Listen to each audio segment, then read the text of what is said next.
بسم الله والحمد لله والصلاة والسلام على أشرف الأنبياء والمرسلين سيدنا محمد وعلى آله وصحبه ومن تبعهم بإحسان إلى يوم الدين وبعد السلام عليكم ورحمة الله وبركاته.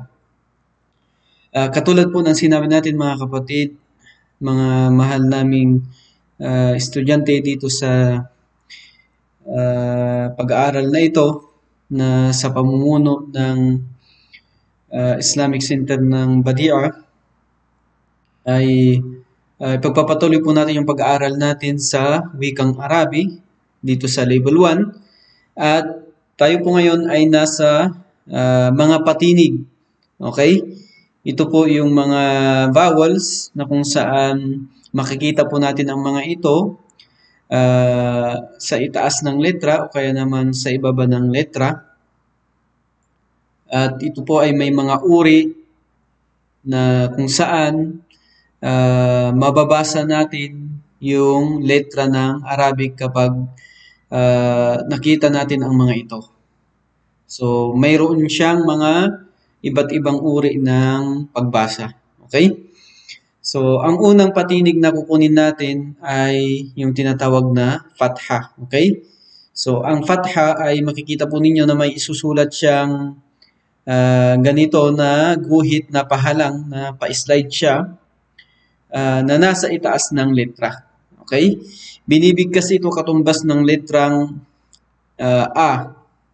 Okay? Yung pagbigkas sa kanya, ito ay katumbas ng letra ng A. Okay? Tinatawag itong fatha. Ang ibig sabihin kasi ng fatha ay bukas. Okay? Bukas siya, bukas. Dahil, bakit siya tinawag na fatha? Dahil binubuksan mo ang iyong bibig kapag binibigkas mo ang letrang may patinig na fatha. Pag binigkas mo kasi ang letra na may patinig na fatha, binubukas mo ang iyong bibig. Okay? Binubukas mo ang iyong bibig para bigkasin itong vowel na ito na fatha.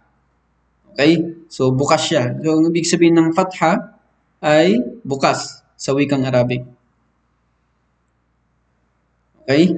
So, halimbawa po nito, sa letra ng alif, okay, makikita mo natin dito, meron siyang vowel o patinig na fatha. So, ang katumbas niyan ay A. Okay? A. Sunod na letra, Ba. Sunod na letra, Ta. Sunod na letra, Sa. Sunod na letra, Ja. Ha. Kha. Okay? Da. Za. Ra. Za. Sa. Sha. Sa. Okay? Da. Ta. Dha. A. Ga. Fa. Qa. Ka. La. Ma. Na. Ha. Wa. Ya. Okay? So, i-practice lang po natin yun na basahin. Okay? Yun po ang patinig na fatha. Okay? Yun po ang patinig na fatha. Bibig sabihin, katumbas niya ay A. Kaya nga ang pagbasa dito, A, Ba, Ta, Sa, Ja, Ha, Kha, hanggang sa huli. Okay? So, ang ano lang natin dito, syempre, yung naituro po natin yung kung saan lumalabas itong mga letra na ito sa ating bunganga. Okay? Merong, sabi natin, merong lumalabas dito sa may lalamunan, ganoon din sa dila, ganoon din sa labas ng sa ngipin. Okay? So, meron siyang mga iba't ibang lugar na kung saan dito sa bunganga na kung saan binibigkas itong mga letra na ito. Ganoon din po yung pagbigkas niya.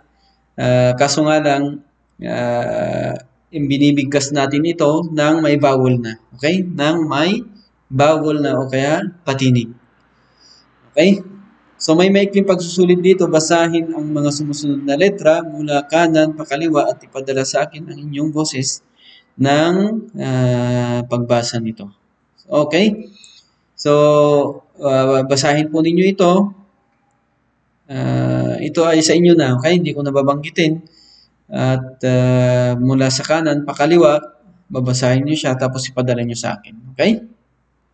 Yun po ang unang pagsusulit. Okay? So, bali tatlong pagsusulit po ito. Okay? So, nasa inyo po kung ano yung kukunin ninyo dito sa una, itong unang pagsusulit, o kaya sa pangalawa, pangatlo, ganun. Okay? Ito po yung una. Okay? Pangalawa, ito yung pangalawang pagsusulit. Okay? Pagdugtungin ang mga magkakaparehas na letra. So, dito, para inshallah kung ano yung kaparehas ng mga letra na iyan, pagdugtungin ninyo, isulat ninyo sa papel, tapos pagdugtungin ninyo para ma-difference natin kung ano yung mga pagkakaiba ng mga letra. Okay? So, ano yung magkakaparehas, ganyan, pwedeng yung letra, parehas na naisulat, pero magkaiba pala ng tuldok, ganun. So, ito ay pag-aaral sa inyo para makilala natin ng tama kung ano yung magkakaparehas na letra. Yan po yung number 2. Okay? Nasa inyo po kung ano yung kukunin nyo, number 1 o kaya number 2. So, dito po tayo sa kasra. Okay? Ito po yung pangalawang patinig, kasra. Okay? Naisusulat po yan sa ibaba, makikita ninyo, napahalang siya, na pa-slide. Okay? Pa-slide siyang ganun. Yan po ang tinatawag na kasra. Ito ay nakalagay sa ibaba ng letra. Okay? So, nilalagay siya sa ibaba ng letra. At tinawag itong kasra dahil binababa mo ang iyong ibabang labi sa pagbasa nito. Ibabang labi sa pagbasa nito.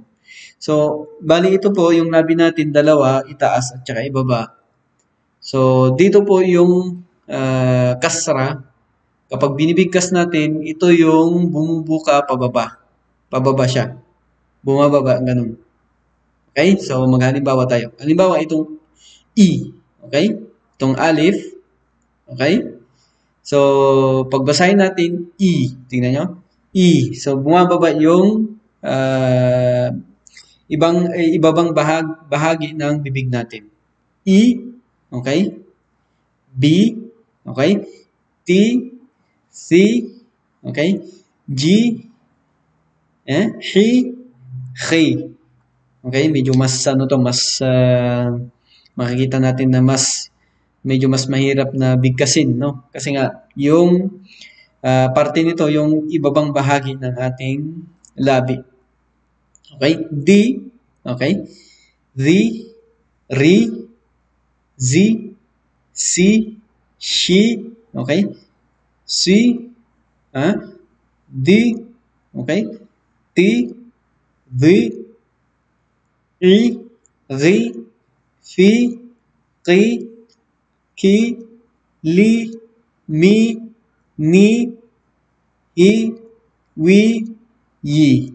Okay, so ito po yung tinatawag nating kasra. So makikita po natin siya sa ibaba ng letra at yung pagbigkas sa kanya, ibinababa natin yung ibabang bahagi ng ating labi. Okay, para mabasa natin siya ng tama. At makikita ninyo na naka-smile. Okay?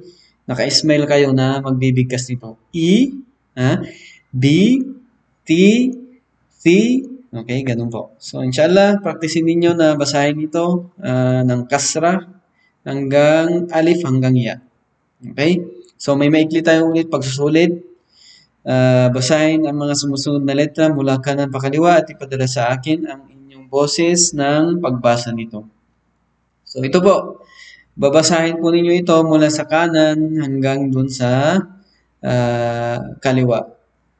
So, hanggang matapos ninyo dito sa alif hanggang sa ain. Okay? So, katulad po ng sinabi ko kanina, kayo ang pipili.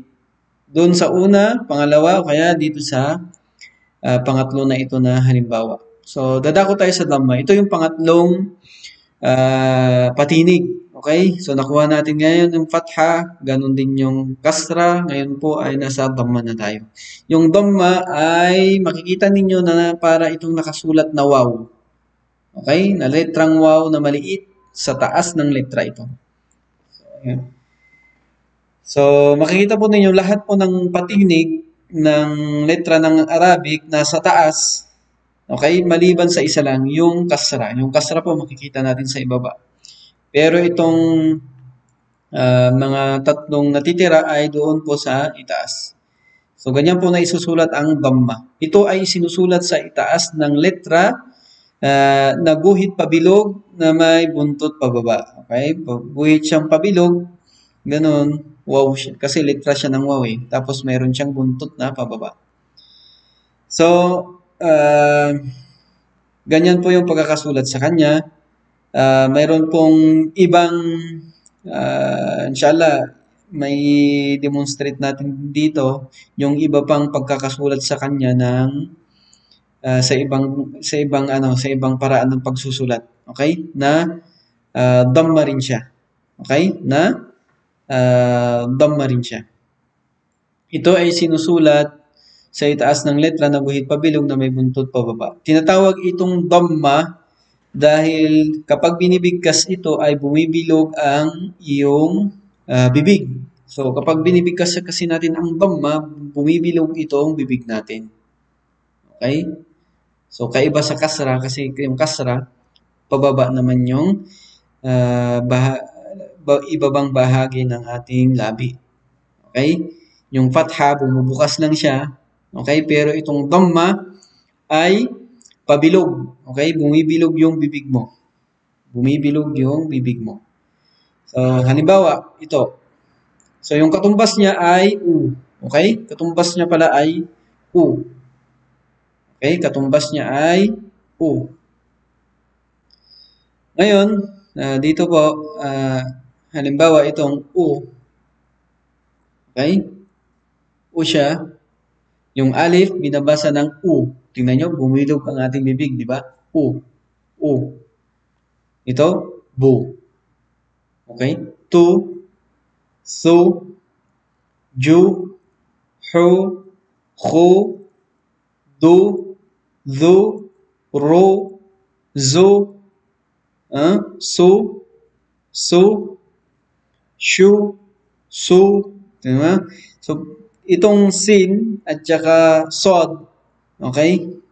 Itong sin at saka sod, kailangan po natin praktisin yan. Kasi nga, minsan yung sin nagiging sod o yung sod nagiging sin. So, may mga ano sa atin, talagang nahihirapan dito sa bandang ito. Sa sin at saka sa sod. So, katulad na sinabi natin, pabilog siya, pero hindi siya masyadong mabigat na bigkasin kapag sin. Okay? So, ganun lang. So. Samantalang kapag sod, sod. Okay? So. So, mabigat siya na sin. Okay? Sod. Okay? So. So, so, so. So, so. Ganyan siya. Ito, bu, bu. So sabi natin kapag binibigkas ang bag dito sa yung gilid ng dila natin ay dumidikit doon sa itaas na bahagi ng ngipin natin sa gilid. Du, du, pu, du, u, gu, hu, ku, ku. Okay, ito rin. Ku at saka ku. Ku, mabigat itong cough kasi cough ito eh.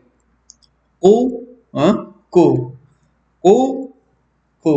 So, magaan lang na cough itong pagbigkas natin ng ku. Okay? Pero ito, ku, mabilog siya na mabigat. Samantalang ito, bilog siya pero hindi siya mabigat. Ku. Lu, mu, nu, hu, wu, yu. So, ganun po. So, ganun siya binibigkas, katumbas siya ng letrang U. So, practice lang po natin ang pagbigkas ng mga letra na ito, inshallah. So, ito yung pang-apat ng pagsusulit, maikling pagsusulit, basahin ang mga sumusunod na letra mula kanan pakaliwa at ipadala sa akin ang inyong boses ng pagbasa nito. So, maikling pagsusulit, basahin din natin katulad ng nauna, okay? Mula kanan pakaliwa. Okay? So, makikita po ninyo dito, nandito na lahat yung vowel na tatlo. Okay? So, kung ito po yung pinili ninyo, mas mainam. Para, inshallah, makita natin kung talagang naintindihan ninyo yung mga vowels na tatlo na ito, yung fatha, kasra, o kaya dhamma. So, okay na po kapag ito yung pinili ninyo, mas mainam. Okay? So, kahit na hindi nyo pinili yung una, pangalawa, pangatlo, pang-apat, pangatlo, kung pinili niyo itong pang-apat na ito ay okay na, no? So, mas mainam kasi nandito na pala yung mga tatlong vowel na yan. Okay? So, dito, panghuli ay kukunin natin itong panghuling vowel na tinatawag na sukun. So, itong sukun, makikita ninyo ito na bilog sa taas ng letra. Sabi natin, tatlo yung letra na sinusulat sa taas. Ano yung mga yon? Yung fatha, kasra, fatha, dhamma, okay? Tsaka sukun. Ito na po yung pangatlo. Okay?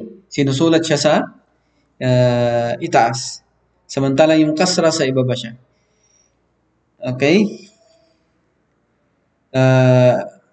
Sukun ito, bilog na nilalagay sa taas ng letra at tinatawag itong sukun kasi, ang ibig sabihin kasi ng sukun, pagtigil. Dahil titigil ka sa letrang ito. So, ibig sabihin, titigil ka sa letrang ito, hindi mo na siya babasahin ng buo. Ibig sabihin, mababasa mo lang yung maliit na parte lang ng letra na ito. Pero hindi ka na susobra doon. So, titigil ka lang doon, hindi mo na itutuloy yung pagbasa. At tinawag din itong mga letra na, kaya tinawag itong letra na tulog. Ibig sabihin, kasi, tinawag itong letra na tulog kasi nga,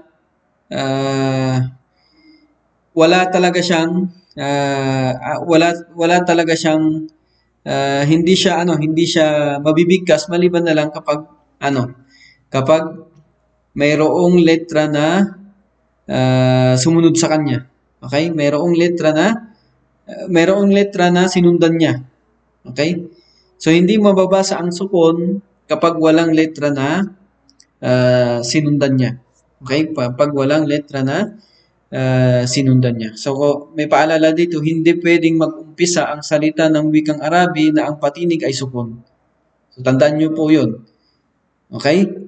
Hindi siya pwedeng mag-umpisa, okay, ang sukun na patinig sa wikang Arabic. So, kailangan itong sukun na ito, meron siyang sinusundan na letra na nauna sa kanya. Okay? So, yun po yung pagbibigay ng halimbawa nito. Okay? Kaya nga siya tulog eh. Kasi hindi talaga siya, wala talaga siyang patinig na binibigkas. Bagkus magkakaroon siya ng patinig magkakaroon siya ng tunog kapag mayroong letra na sinundan niya. Okay? Okay, tapos dito, at tanging mag-umpisa lamang ang salita kapag ang patinig ay fatha, kasra at dhamma. So, nag-uumpisa lang ang salita o kaya wikang Arabic sa tatlong vowel na ito, yung fatha, kasra at saka dhamma. Kaya ang sukun ay hindi mababasa ng mag-isa at kailangan niya ito ng kasama na patinig na fatha o kasra o dhamma. So yung sukun, sabi natin, hindi siya mababasa maliban na lang kapag mayroong letra na nauna sa kanya na ang patinig ay fatha, kasra o kaya dhamma. Fatha, kasra o kaya dhamma. So, yung sukun, totally hindi siya mababasa. Hindi siya mababasa ng mag-isa maliban na lang kung mayroong siyang letra na nauna sa kanya na ang vowel o patinig ay fatha, kasra o kaya dhamma. So, ang halimbawa nito, naglagay lang tayo ng halimbawa. Pero dito, sabi natin, hindi talaga, yung ganito yung itsura niya. Okay? Ganito yung itsura niya. Sa itaas, nilalagay yung sukun. Yung bilog na ganyan. Okay? Yung bilog na ganyan. Okay? So, yan. Alif. Yan yung ba. Okay? Hanggang ya. Okay? Dito tayo sa pangalawang halimbawa. Dito, sabi natin, okay? Yung alif, ang vowel niya, patinig niya ay Dhamma, di ba? So, ang pagbigkas niya, U. Okay, tapos yung mim, sukun siya. So, ang pagbasa dito, So, ganun lang, um. So, titigil ka dun sa mim. At yung mim, hindi mo bibigkasin ng buo. Ibig sabihin, para ka lang bumigkas ng maliit na parte nito. Okay? Okay? Dito naman, alif siya, fatha, ab. Dito naman, alif siya, at uh, yung sumunod sa kanya, sukun, kaya akh. Okay? So dito, ab, akh. Ab, akh. Dito, lam at saka kasra. So, ang pagbigkas sa kanya, lish. Okay? Kasi sukun yun, na shin, lish, ganun lang. Ito naman, kaf, tapos ra. So, ito, dhamma. So, ang pagbigkas sa kanya, kur. Okay? Kur. Okay? Dito naman, nun na fatha, tapos sin na sukun, nas, ganun lang. Ito, ha na fatha, lam na sukun, hal. Ito naman, jim na fatha, dal na sukun, jad. Okay? Jad. Ito naman, qaf na fatha, dal na sukun, qad. Okay? Qad. So, ulitin natin. Yung pagbigkas sa sukun, na sabi natin, titigil siya dun sa letra na yun mismo. Hindi mo siya babasahin ng buo. So dito, ab, akh, lish, kur, nas, hal, jad, qad. So ganun naman po yung pagbasa. So dito, maikling pagsusulit ulit. Basahin ang mga sumusunod na letra mula kanan pa kaliwa at ipadala sa akin ang inyong boses ng pagbasa nito. Okay?